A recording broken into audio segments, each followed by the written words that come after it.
Jorge Amado sublima sua temática preferida, que é a visão romântica das camadas populares baianas, sobre sua obra-prima cômica, que foi A Morte de Quincas Berro d'Água, que foi originalmente lançada em 1961.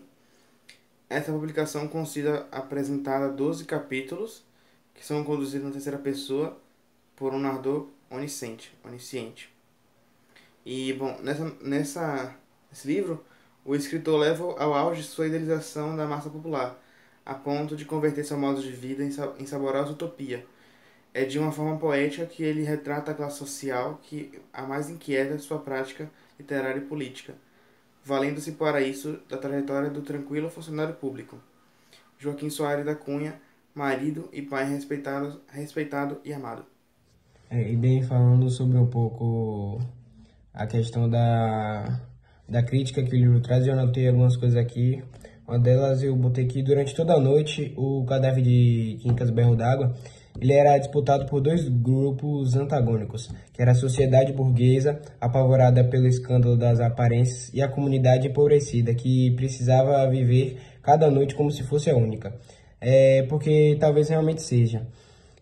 Um tema nada estranho para o autor que passou a vida numa capital dividida entre a cidade alta e a cidade baixa, no caso de Jorge Amado. E que era um tema nada estranho para quem mora em um dos dois Brasis. Então, no caso, explicando um pouquinho rápido, o cadáver de Quincas, cadáver entre aspas, né? Ele era disputado tanto pelo pobre quanto pelo rico, lá a questão da família dele. E tem essa crítica porque antigamente, na época quando o livro foi escrito, tinha muito essa disparidade da questão da cidade alta e cidade baixa, do rico e pobre, que hoje ainda tem, só que antigamente também era bastante recorrente, era bastante notório.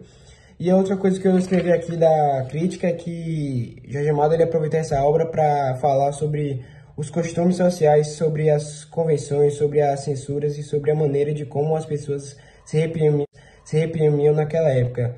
E ele aproveitou também para homenagear também as pessoas marginalizadas na sociedade, as garotas de programa, os bêbados, os pequenos comerciantes, os pescadores, os vagabundos da rua, pessoas que sempre foram consideradas cânceres da sociedade.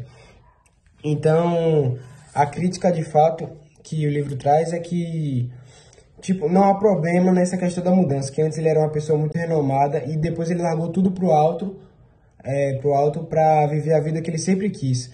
E para ele não teve nenhum problema com aquilo, só a família dele, que era questão da classe alta, que se incomodava com aquilo, o que para eles era natural, né? Mas o livro chega para quebrar esse paradigma.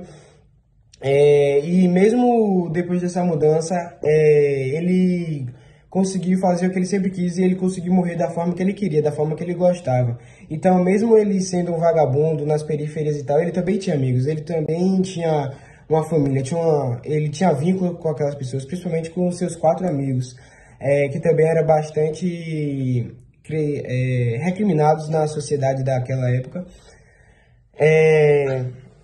E é basicamente isso. Mesmo assim, ele conseguiu viver da forma que ele queria, viver bem, entre aspas, bem consigo mesmo.